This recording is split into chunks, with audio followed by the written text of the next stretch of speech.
Hey everybody, it's Leah from Water of Life Music. I'm here again to enrich you and uphold you and bring you into the presence of God.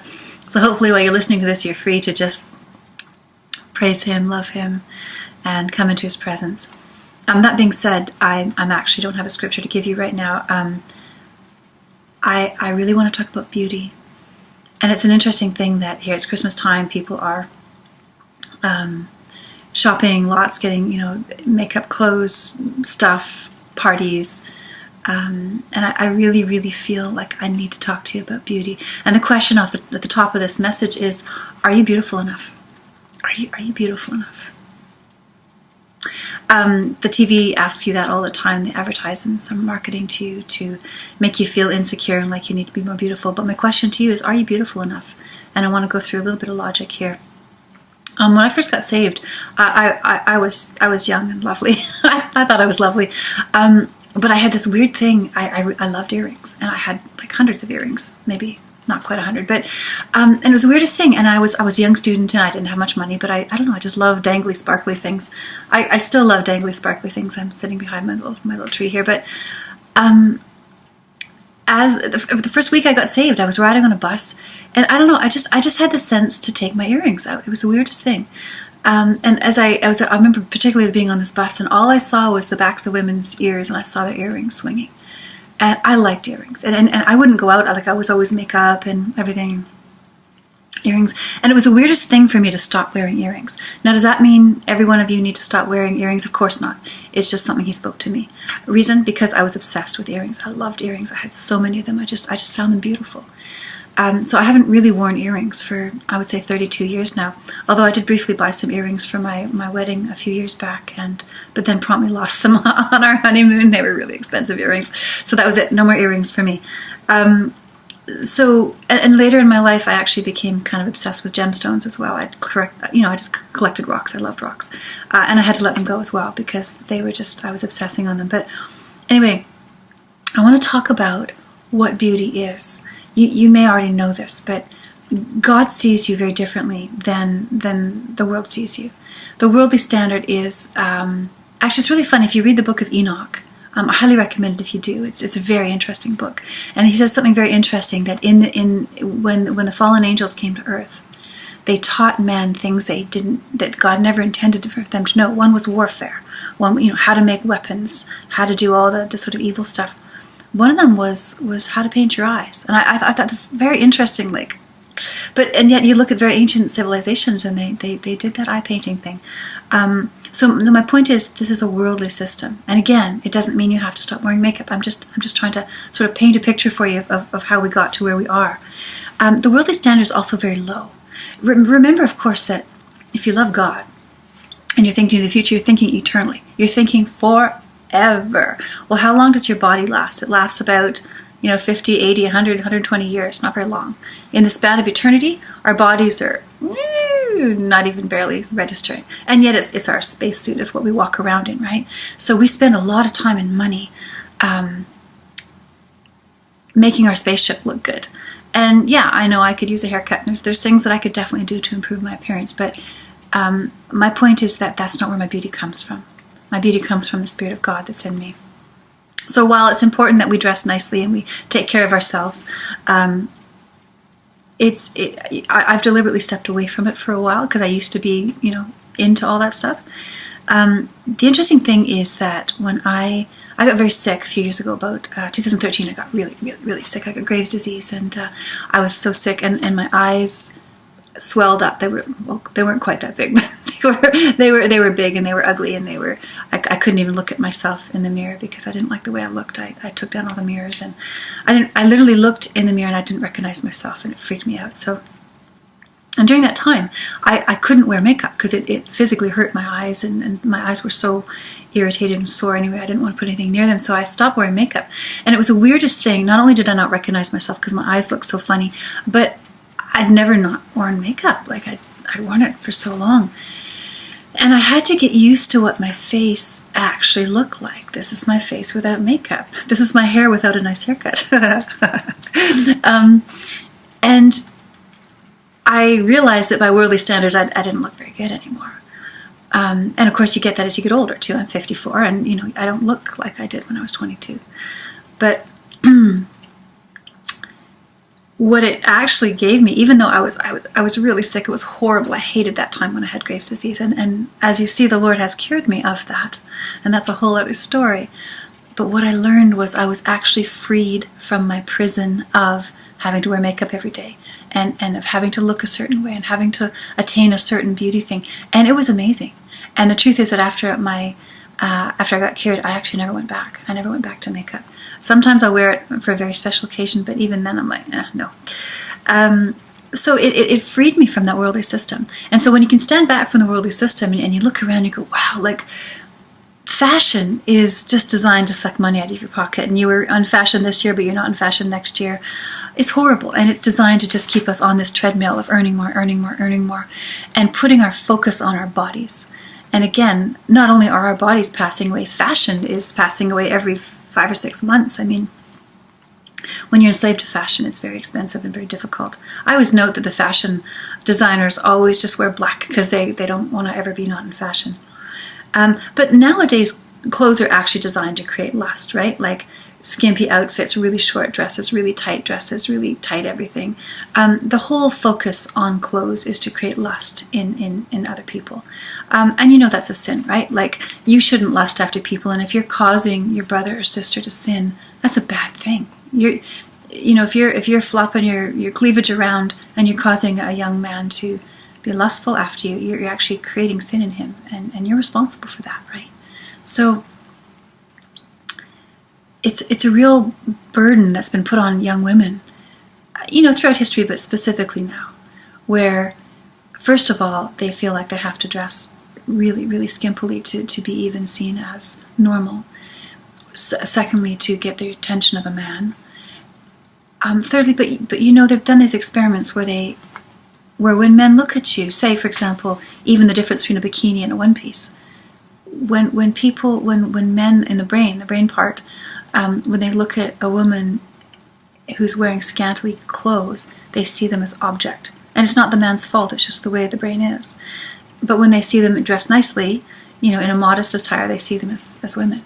So we're setting our children up, we're setting our young women up, you're setting yourself up to be seen as an object. And then you get angry because they're seeing you as an object, but it's just cause and effect. If you're worried you might not get a man because of the way you're dressed, you need to understand that you don't want a man who just sees you as an object for sexual lust, right? You want to be seen as as a woman who is to be loved and to be cherished and to be longed for and to be taken care of, and you know, well, you take care of each other, right? That's part of that package. So everything in society now is designed to keep us broke, to keep us focused on our bodies, which are passing away, and to keep us in relationships that are not deep and not good. So I just wanted to put that out there. I have a beautiful sparkling red dress. It's gorgeous. I got it when I was just pregnant with my first son, so I guess I was in my early 30s.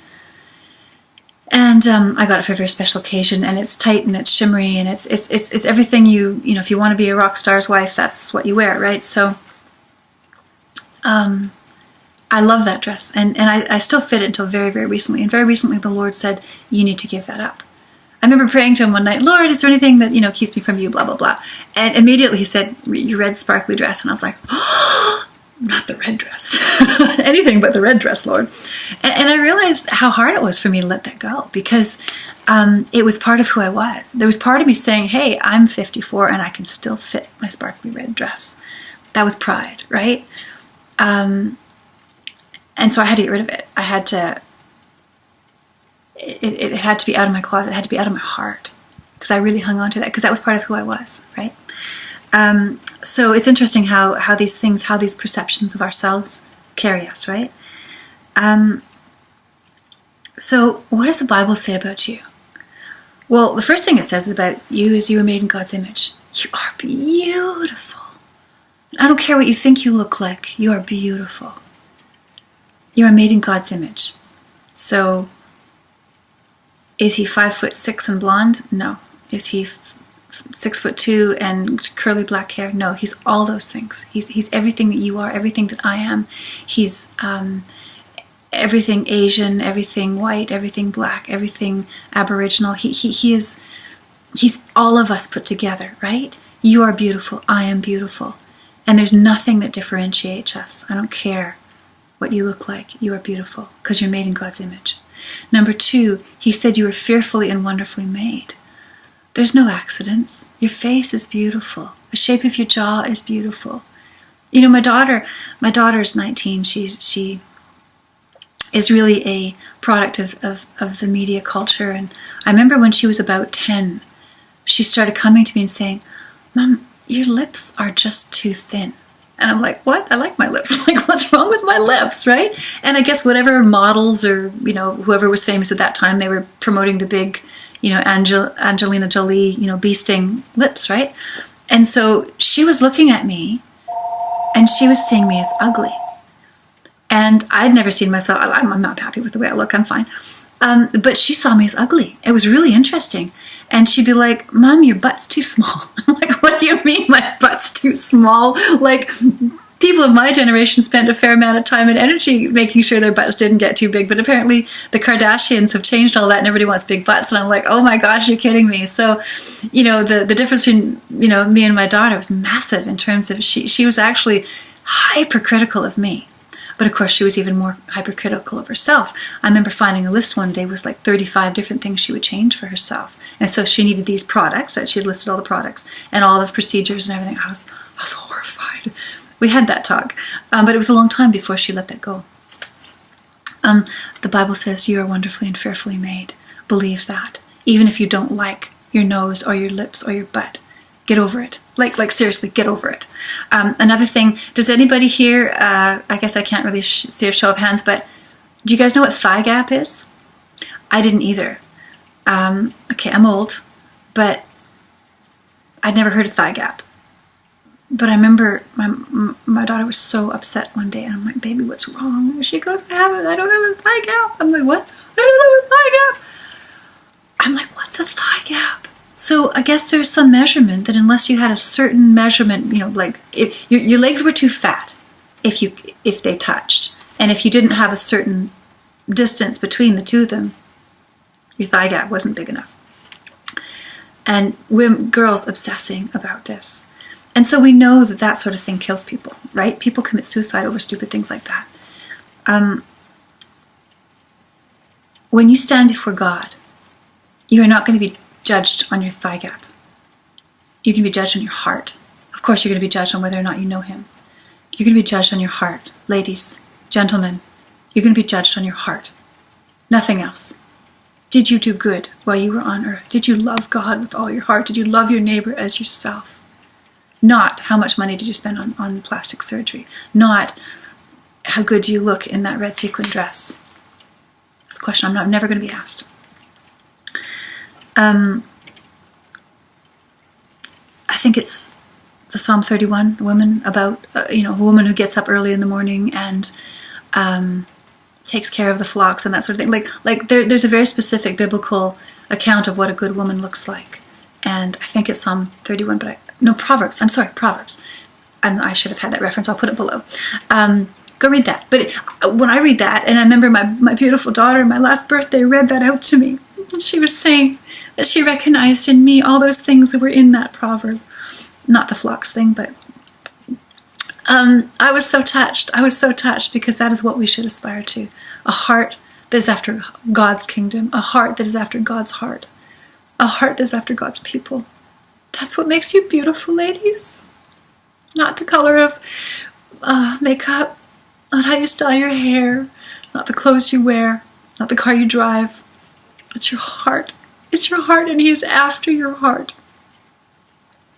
You know that because you are covered, if you know the Lord Jesus, you know that if you are covered in the Lord's blood, if you're covered by His sacrifice, when God looks at you, He doesn't see you, He sees His Son, and He loves His Son. Sin is dirty. Sin has a smell to it. Disobedience has a smell to it. Has a fragrance that reaches God. Obedience has a fragrance that reaches God. Love has a fragrance that reaches God. Joy, passion for God has a fragrance that reaches God.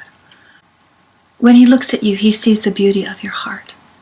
Or not. He might see the stain of sin. He might see the blackness of your heart. He might see pride. He might see vanity. He might see arrogance. He might see, I'm better than my neighbor. He might see self-righteousness. He might see bitterness and anger, self-justification. Those things are ugly. Those things hurt God, and they hurt you. So what is beautiful? What is beauty? Beauty is a heart given to God. Beauty is a heart that loves their neighbor. Beauty is a heart that serves others. Beauty is not gossiping, not slandering. Beauty is the truth, telling the truth. Beauty is purity. Beauty is righteousness. Everything in this world will turn you away from purity and beauty and righteousness. And it turns you to this artificial, glittery world where it's all about makeup technique and how tight your skirt is. Those things will bring you nothing but pain. Because if your whole world is focused on how beautiful you are when you're 25, what happens when you're 40? When everything, starts to cave in, what happens to your self-esteem? But a heart that's set on God, a heart that is rooted in God, a heart that is set in the foundation of God's love. You're ready to grow old. Cheerfully and beautifully. My husband is a bit younger than me, and he looks at me, and he sometimes he just tears up, and he's like, "You are so beautiful." And I look back at him and go, I don't get it. But he's seeing my heart. He's seeing my heart. Other people in my previous life just judged me on appearance, judged me on how much money I had or what kind of car I drove, and that was ugly. But my husband sees my heart. My husband sees who I am, and we love the idea of growing old together. And you know what? We have eternity to do that too. So even if we got taken out next year, it doesn't matter. It doesn't matter. Because the love we have for each other and the love we have for God is eternal, right? So none of this matters. Anyway, let me just quickly scan my notes to see if there's anything else. Oh, I know. Yeah. Okay, Satan uses this thing we have about prettiness and beauty to attack us. You're ugly, you're stupid, you'll never amount to anything. That girl's more pretty than you. If only you lost 10 pounds, your husband would love you more. I remember thinking that in my past. If only I did this person would love me more. That is a lie from that pit of hell. Makeup isn't going to make you more beautiful. Only your heart is. And if you're with people that judge you on how beautiful you look, you don't need to be with those people. And by closing these doors of being judged on how you look, you shut off billions and billions of attack on your heart and your body and your brain. Women throughout history have died because of the beauty standards, whether it was in the 1800s where in Europe people used to want to make their skin look whiter, so they put arsenic on it, which killed them. People in different cultures who, bound their feet or did certain things with their head shapes, and we've done crazy things to make ourselves more beautiful. And high heels. Let's talk about high heels. Oh my goodness. Chiropractors love high heels. Foot surgeons love high heels because it destroys your back. Anyway, I've said enough, but I want to encourage you ladies, you are beautiful. A heart given to God is beautiful. So a heart of worship is beautiful. That's why I love to worship, because when I worship, I know God sees me. He sees himself in me, and everything else just fades away. Anyway, God bless you. I hope you're having a wonderful day. Thank you for joining me today, and I'll see you soon. And you know what? In the comments below, question of the day, what are the things that you want to change about yourself that you need to surrender to God? What are the things that you hate about yourself that you can give away to God? Just write them down and get rid of them, like they're gone. Yes, maybe you used to hate look, I have this really high forehead. When I was a teenager, I was like, I hate the way I look because I hate my forehead. Well, you know what? It's a simple fix. You put bangs on top and you're done. Boom. That easy. Anyway, let me know how you are. Let me know how I can pray for you. Let me know what you're struggling with and how God is meeting that need. And remember, you are made in God's image and you are beautiful. And the devil's jealous. It comes down to that. Amen.